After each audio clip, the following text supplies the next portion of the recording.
Hello everyone, आप सबका स्वागत है आपके अपने YouTube channel Umesh study hub में।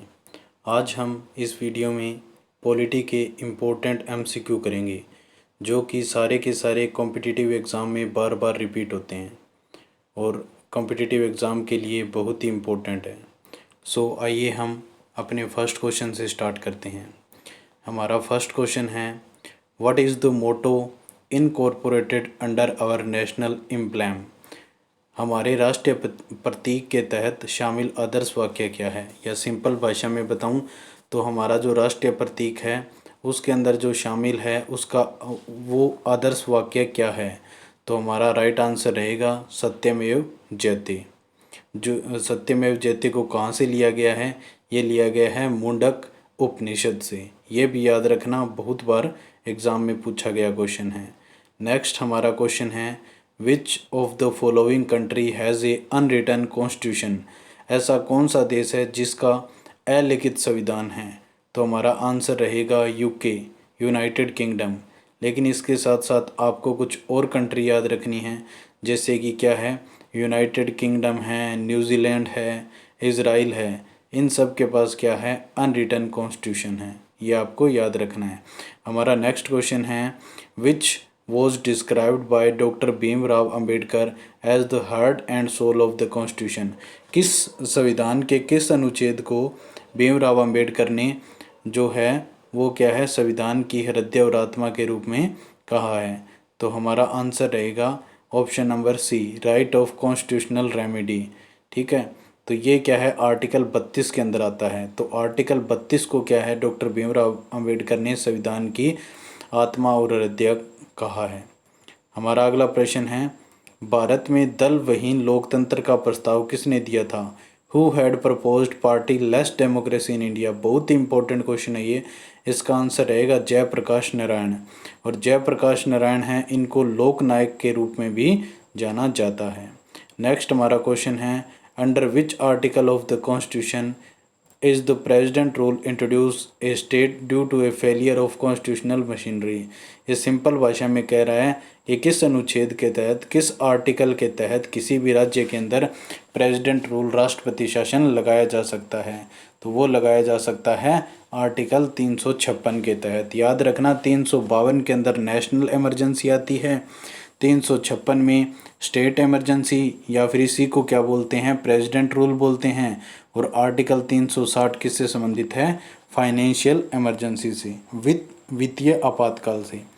हमारा नेक्स्ट क्वेश्चन है, the final authority of interrupt our constitution is the. हमारे संविधान की व्याख्या करने का अंतिम अधिकार किसके पास है? तो इसका राइट आंसर रहेगा सुप्रीम कोर्ट। सुप्रीम कोर्ट है, उसके पास ही क्या है, कॉन्स्टिट्यूशन को इंटरप्ट करने का लास्ट अथॉरिटी माना जाता है। नेक्स्ट हमारा क्वेश्चन है, a secular state is one. धर्मनिरपेक्ष राज्य कौन सा होता है? तो देखो, धर्मनिरपेक्ष का मतलब क्या होता है, जिसका खुद का कोई धर्म नहीं होता लेकिन वहाँ पे हर धर्मों का पालन किया जाता है। फॉर एग्जाम्पल, इंडिया क्या एक सेकुलर कंट्री है। इसका मतलब क्या है कि इंडिया का खुद का कोई धर्म नहीं है लेकिन इंडिया के अंदर सभी धर्मों का पालन किया जाता है। तो राइट आंसर रहेगा C, has no religion of its own. Next हमारा क्वेश्चन है, the constitution of India describe the country as. Bharat का संविधान देश को एक किसके रूप में वर्णित करता है? तो वो करता है यूनियन ऑफ स्टेट्स के रूप में। नेक्स्ट हमारा क्वेश्चन है, भारतीय संविधान के जो है 73वें संशोधन अधिनियम 1992 को पारित किया गया था। तो इसका आंसर रहेगा स्ट्रेंथन पंचायती राज। जो पंचायती राज्य है उसको मजबूती देने के लिए हमारे संविधान के अंदर संशोधन किया गया था 73rd अमेंडमेंट 1992 के अंदर, जिसको इम्प्लीमेंट लागू कब किया गया था? 1993 के अंदर। ये याद रखना है। नेक्स्ट हमारा क्वेश्चन है, किस राज्य को भारत का प्रथम भाषाई राज्य होने का गौरव प्राप्त किया गया है? Which state enjoys the distinction of being the first linguistic state of India. तो राइट आंसर रहेगा आंध्र प्रदेश। और कब इसको मिला था? 1 अक्टूबर 1953 को। नेक्स्ट हमारा क्वेश्चन है, which of the following right is not granted by the constitution of India at present as a fundamental right. तो हमारा आंसर क्या रहेगा, answer number C, right of property. क्योंकि पहले क्या था, जब मूल संविधान था बना था उस टाइम पे जो राइट ऑफ प्रॉपर्टी था उसको भी वो भी क्या था, एक फंडामेंटल राइट था, मौलिक अधिकार था। लेकिन 44वें संविधान संशोधन 1976 के तहत उसको क्या कर दिया गया था, हटा दिया गया था। तो राइट टू प्रॉपर्टी वो क्या है, एक लीगल राइट है, ना कि फंडामेंटल राइट है। ये बात आपको याद रखनी है। नेक्स्ट हमारा क्वेश्चन है, which amendment act introduce changes in the preamble to the Indian constitution. Preamble के अंदर जो चेंज किया गया था प्रस्तावना के अंदर, वो किस अमेंडमेंट के थ्रू किया गया था, तो वो किया गया था 42वें संविधान संशोधन 1976 के तहत, जिसमें क्या है, नए वर्ड जुड़े गए थे, सोशलिस्ट, सेकुलर। ठीक है, ये याद रखना है। नेक्स्ट है, which of the following country has introduced direct democracy. किस देश के अंदर प्रत्यक्ष लोकतंत्र की शुरुआत की गई थी, तो आंसर क्या रहेगा, स्विट्जरलैंड। स्विट्जरलैंड के अंदर ऐसा किया गया था। नेक्स्ट हमारा क्वेश्चन है, भारतीय संविधान का कौन सा अनुच्छेद पंचायती राज संस्था के लिए प्रदान करता है। कौन सा मतलब अनुच्छेद है जो किसकी बात करता है, पंचायती राज की, तो हमारा अनुच्छेद है 40। तो इसका आंसर रहेगा ऑप्शन नंबर सी। ये चीज़ इसके अंदर आपको याद रखनी है, और ये क्वेश्चन बहुत इंपॉर्टेंट है, बार बार पूछा जाता है एग्जाम के अंदर। नेक्स्ट क्वेश्चन है, how many types of emergency are envisaged by the constitution. संविधान द्वारा कितने प्रकार की आपात स्थितियों की परिकल्पना की गई है। तो आप सबको पता है कि 3 प्रकार की आपातकाल है।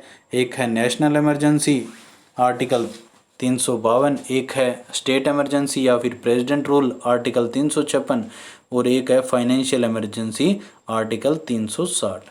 नेक्स्ट हम बात करते हैं, विच of the following items is under the state list. निम्न में से कौन सा आइटम है जो क्या है, राज्य सूची के अंतर्गत आता है। तो इसका आंसर रहेगा agriculture. Criminal law, defence, education, ये सारे के सारे किसके हैं, स्टेट के हैं। एग्रीकल्चर है वो स्टेट लिस्ट के अंदर आता है। आपको पता है कि 3 प्रकार की लिस्ट होती है, सेंटर की, स्टेट की और कंकरेंट की। नेक्स्ट क्वेश्चन है, the idea of Lokpal is taken from. ये कह रहा है कि जो लोकपाल का विचार है वो कहाँ से लिया गया है, तो इसका राइट आंसर रहेगा स्कैंडिनेवियन। तो ये क्या है, the idea of Lokpal is taken from Scandinavian countries. The concept of a Lokpal has been borrowed from Sweden. Sweden से बोरो किया गया, ये आपको याद रखना है। नेक्स्ट क्वेश्चन है, English is the official language of which one of the following Indian state. कौन सी भारतीय स्टेट के अंदर, कौन सी भारतीय राज्य के अंदर जो अंग्रेज़ी है वो आधिकारिक भाषा है। तो इसका राइट आंसर रहेगा नागालैंड। नागालैंड के अंदर जो ऑफिशियल लैंग्वेज है वो क्या है, इंग्लिश है, और ये बहुत बार रिपीटेड क्वेश्चन है, तो इसको अच्छे से याद रखना है। नेक्स्ट हमारा क्वेश्चन है, who is considered the architecture of Indian constitution. भारतीय संविधान का निर्माता किसे माना जाता है, तो वो माना जाता है डॉक्टर भीमराव अंबेडकर को। नेक्स्ट क्वेश्चन है, the concurrent list in the Indian constitution is adopted from which country. जो भारतीय संविधान के अंदर समवर्ती सूची है, जिसके अंदर केंद्र और राज्य दोनों को मिलकर कानून बनाने का अधिकार है, वो किस देश से अपनाई गई है, तो वो अपनाई गई है ऑस्ट्रेलिया से। ये बात आपको याद रखनी है। नेक्स्ट हमारा क्वेश्चन है, विच one of the following is a political right. राजनीतिक अधिकार इनके अंदर से कौन सा है, तो हमारा आंसर रहेगा option number A, right to contest election.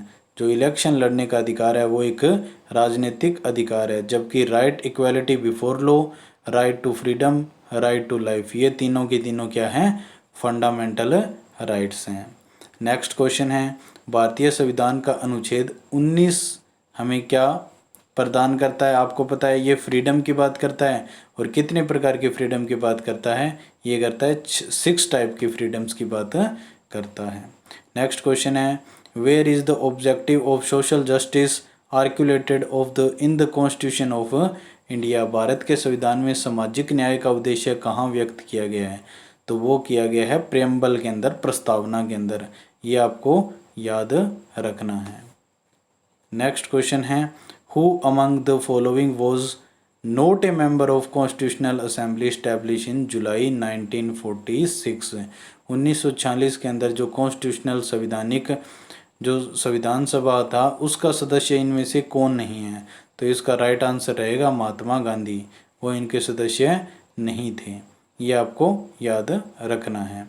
तो इसमें इम्पोर्टेंट पॉइंट देखो क्या है, वल्लभ भाई पटेल वो chairman of provincial constitutional committee, J B. Kripalani headed fundamental right sub committee and K M. Munshi वो chairman of order of business committee. तो इसको अच्छे से लर्न करना है, यहाँ से क्वेश्चन बनता है।